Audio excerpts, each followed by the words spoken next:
Imaginez faire un pacte avec votre meilleur ami. Un pacte qui vous lierait jusque dans la mort. Une promesse de revenir de l'au-delà pour donner des nouvelles à la personne encore vivante.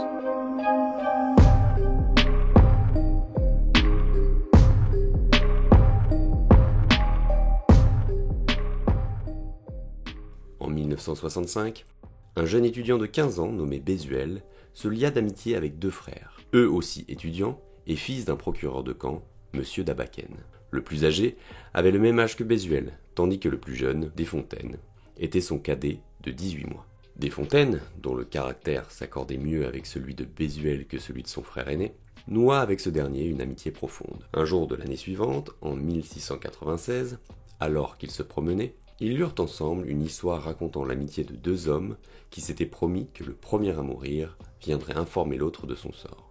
Ce récit impressionna Desfontaines, qui proposa à Bézuel de faire le même serment. Bien que d'abord effrayé par l'idée, Bézuel finit par accepter en juin 1697, juste avant que Desfontaines ne parte pour Caen. Desfontaines avait préparé 2 copies du pacte, que chacun signa avec son propre sang, scellant ainsi leur promesse. Quelques jours après son départ, Desfontaines envoya une lettre à Bézuel pour lui dire qu'il était bien arrivé à Caen et que tout allait bien.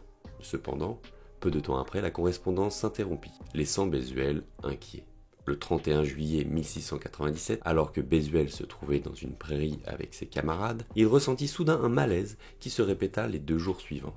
Le 2 août, à la même heure, il vit l'apparition de Desfontaines qui lui fit signe de s'approcher. Dans un état de faiblesse, Bézuel tenta de faire de la place à côté de lui, mais l'apparition ne bougeait pas. Bézuel se leva et alla vers elle.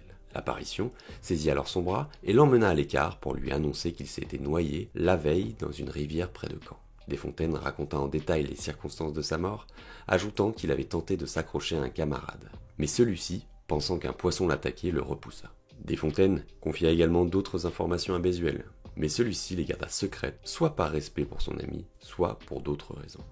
Lorsque Bézuel tenta d'éteindre l'apparition, il ne trouva qu'une ombre, mais cette dernière avait tout de même serré son bras avec une telle force qu'il en ressentit une douleur. Bézuel continua à voir l'apparition de Desfontaines plusieurs fois, à chaque fois un peu plus grande et toujours dans la tenue d'un baigneur. Les cheveux ornés d'un écriteau sur lequel on ne put lire que « In ».